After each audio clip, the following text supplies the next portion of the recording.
সমন্বিত কৃষি পদ্ধতিৰ দ্বাৰা স্বাৱলম্বী হৈ উঠিছে শিৱসাগৰ জিলাৰ ডুবদৰ অভয়পুৰীয়াৰ এহাল দম্পতি। মই বৰ্তমান উপস্থিত আছো শিৱসাগৰ জিলাৰ অভয়পুৰীয়াৰ সেউজ যাত্ৰা নামৰ আচলতে যিখন নাৰ্চাৰী, আৰু সেই নাৰ্চাৰীৰ পৰিৱেশ মই সতীৰ্থ কেমেৰা পাৰ্চনক দেখাবলৈ অনুৰোধ জনাম। বিভিন্ন প্ৰজাতিৰ ফুল, প্ৰায় 400ৰো অধিক অৰ্কিড, লগতে বিভিন্ন ধৰণৰ ফল মূল, শাক পাচলি আচলতে সমন্বিত পদ্ধতিত তেওঁলোকে কৃষি কৰে, আৰু সেই ফুল আচলতে বিক্ৰী কৰে, আৰু সমান্তৰালভাৱে ইয়াত যিসমূহ ফল মূলৰ বাগিচা আছে বা পুলিৰ নাৰ্চাৰী তেওঁলোকে গ্ৰাহকক যোগান ধৰে।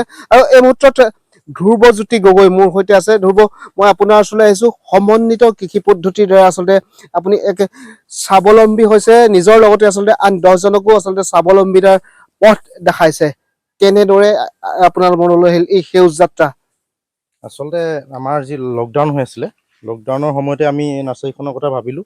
আৰু দেউতাই যিহেতু সৰুৰ পৰাই কৃষিৰ লগত, মই সৰুৰ পৰাই দেখি আছোঁ দেউতাক আচলতে কৃষি কৰ্ম কৰি আহিছে, আৰু খুব মানে সৰুৰ পৰাই আমি দেখি থকা যিহেতু, সেইখিনি লৈ আমি ভাবিলোঁ যে লাষ্ট লকডাউন যেতিয়া হ'ল, ঘৰত এনেই আছিলোঁ, সেই সময়ছোৱাত ঘৰত ফুলৰ লগতে জড়িত হৈ আছিলোঁ, অলপমান কিবা কিবি কাম কৰি আছিলোঁ, আৰু বাহিৰৰ যিখিনি মোৰ যি প্ৰফেশ্যনেল আছে সেই প্ৰফেশ্যনটো মই যাব পৰা নাছিলোঁ ওলাই, সেইকাৰণে ঘৰতে থকা হৈছিলে। তাৰপৰা ভাবিলোঁ চিন্তা কৰি নাৰ্চাৰীখন কৰিব পাৰি নি, আৰু মাত্ৰ 3000 টকালৈ আমি নাৰ্চাৰীখন আৰম্ভ কৰিছিলোঁ।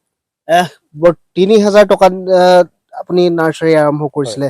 বৰ্তমান আপোনাৰ সেউজ যাত্ৰা এই নাৰ্চাৰীত কি কি প্ৰজাতিৰ ফল মূল বা ফুল আছে, কিমানটা প্ৰজাতি আছে উপলব্ধ?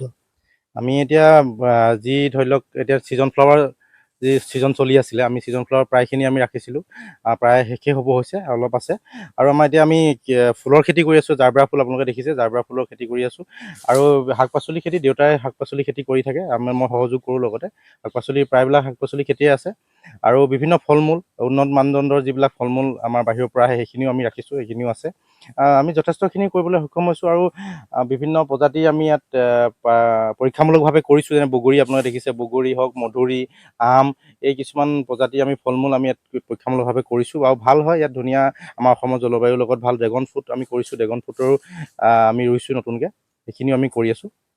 আপোনাৰ বাগিচাত মই দেখিলোঁ কেইবাটা প্ৰজাতিৰ অৰ্কিড আছে, সমান্তৰালভাৱে ফল মূল আছে, বিভিন্ন প্ৰজাতিৰ ফুল আছে। কি কি কেনেকুৱা ধৰণৰ প্ৰজাতিৰ কিমানবিধ অৰ্কিড আছে, আৰু কি কি ফুল উপলব্ধ? হয়, আমাৰ থলুৱা যিবিলাক হেৰাই যাব ধৰা আমাৰ কপৌ ফুল আমি সংৰক্ষণ কৰিছোঁ। কপৌ ফুল আমাৰ প্ৰায় 1000তকৈ অধিক গছ আমাৰ কপৌ ফুল আছে, আৰু বিহু সময়ত ইয়াত যথেষ্ট কপৌ ফুল ফুলে, আৰু বহু মানুহ আহে ইয়াতে বিহু সময়ত ফুল নিবৰ কাৰণে। আৰু আমি ডেনড্ৰেবিয়াম প্ৰজাতিৰ অৰ্কিড আমি ভালেমান ৰাখিছোঁ। এতিয়া বৰ্তমান আমাৰ লগত প্ৰায় 300মান প্ৰজাতিৰ আমাৰ অৰ্কিড আমি সংগ্ৰহ কৰিছোঁ। ইতিমধ্যে অৰ্কিডৰ আমি এটা হাউচো বনাই আছোঁ, সেইখিনিও আমি কৰি আছোঁ নতুনকৈ। এই যিটো সেউজ যাত্ৰা, আপুনি সেউজ বিপ্লৱৰ সূচনা কৰিছে, এই সেউজ বিপ্লৱৰ জৰিয়তে আপুনি নিজকে স্বাৱলম্বী কৰিবলৈ সক্ষম হয়নে?